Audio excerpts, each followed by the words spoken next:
Wisdom Exchange is a forum to aid African women to learn, lead, and succeed in life, business, and community.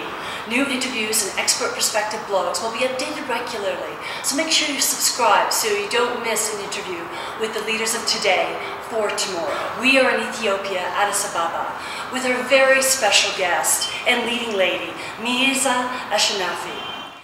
Welcome, Meaza. It's so good to meet you and to meet a woman that has really stood up for women, not only Ethiopia, but internationally. So, what was it for you that actually made you want to become a lawyer? I was intuitively, I used to like to protect people. I used to like to protect my siblings. I used to like to support domestic workers. And there was something in me that always pushed me to protect. Now, what continues to motivate you to continue to fight for women's rights? So I feel I'm to some extent responsible to continue to speak on behalf of women, speak on behalf of vulnerable young adolescent women who are victims of rape, who are victims of abduction, who are victims of female mutilation. Now, what would need to happen for you to feel you've achieved your ultimate objectives when it comes to women's rights? Women empowered economically.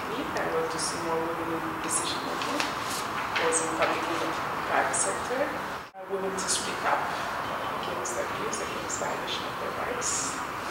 What would you see the biggest injustice done to women in Ethiopia? I think violence against women is a huge problem. There has been a lot of public awareness, legislative reform to fight crime against women, but it is still a huge, huge problem. What needs to change for that to be addressed? I believe we need to work at 3 levels. Do you have any advice on what women can do themselves to start changing their circumstances? And the kind of work that you're doing, leadership training, is, I think, the key to empower women. Do you have any insight or advice to those women that can be leaders? What could they do in their community to demonstrate their leadership ability? Take initiative. When you see something, don't say, oh, this happened to her, I'm sorry. So what do you see as the biggest challenges to achieve equality for women moving forward? I think women's education is key. Is it for women, has it increased?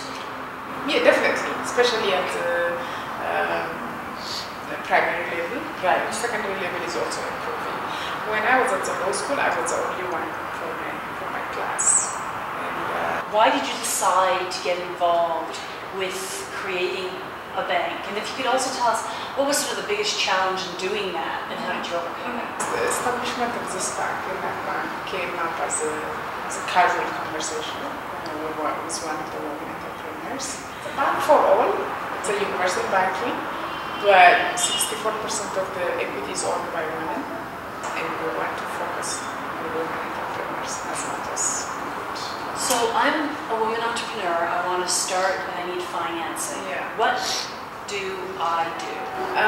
Well, it depends on the kind of business that you want to start. Your comment is social entrepreneurship, and also being environmental. With all that success, if you could attribute your success to one thing, I was raised by a quite strong. My mom was quite strong mother. She didn't have an opportunity to go to school herself, but she always believed in education. She was quite strong. She always pushed us. I think that was one of my advantages. Secondly, I had a very good mentor. What does success mean to you? Contributing to the betterment of the world.